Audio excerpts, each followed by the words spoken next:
முருகப்பெருமானின் அறுபடை வீடுகளில் மூன்றாம் படை வீடான பழனியில் பங்குனி உத்திர திருவிழா கொடியேற்றுடன் தொடங்கியுள்ளது. அதனை அண்மை செய்தியாக பார்த்துக் கொண்டு வருகிறோம். இதுகுறித்த முழு விவரங்களை வழங்க செய்தியாளர் சபரி நம்மோடு இணைப்பில் காத்திருக்கிறார். சபரி, வணக்கம். விவரங்கள்.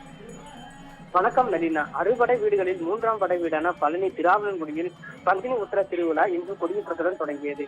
சேவல், மயில், படங்கள் பொறிக்கப்பட்ட கொடிக்கு பூஜை செய்யப்பட்டு காலை 11 மணிக்கு மேல் கொடிமரத்தில் கொடியேற்றம் செய்யப்பட்டது. தொடர்ந்து அருள்மிகு முத்துக்குமாரசாமி, வள்ளி தெய்வானை சமோதர் மற்றும் கொடிமரத்திற்கு சிறப்பு அபிஷேகம் செய்யப்பட்டு தீபாரணை நடைபெற்றது. 10 நாட்கள் நடைபெறும் பங்குனி உத்திர திருவிழாவின் முக்கிய நிகழ்வான திருக்கல்யாணம் 6ஆம் நாள் திருவிழாவான வருகிற ஏப்ரல் 10ஆம் தேதியும் அதனைத் தொடர்ந்து அன்று இரவு வெள்ளி தோராட்டமும் நடைபெறும்.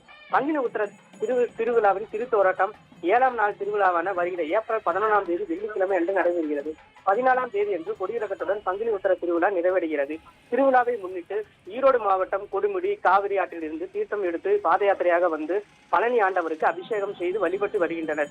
முதல் நாளான இன்று காசி, கையார், திரிவேணி சங்கமம், கொடுமுடி ஆகிய ஊர்களில் இருந்து புனித தீர்த்தங்கள் கொண்டு வந்து ஆயிரக்கணக்கான பக்தர்கள் அபிஷேகம் செய்து வழிபட்டனர்.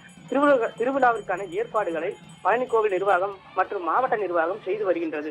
கொடியேற்ற நிகழ்ச்சியில் பழனி கோவில் இணை ஆணையர் மாரிமுத்து, அறங்காவலர் குழு மற்றும் நகரின் முக்கிய பிரமுகர்கள் உள்பட ஏராளம் பக்தர்கள் கலந்து கொண்டனர். நளினா, விவரங்களுக்கு நன்றி சபரி.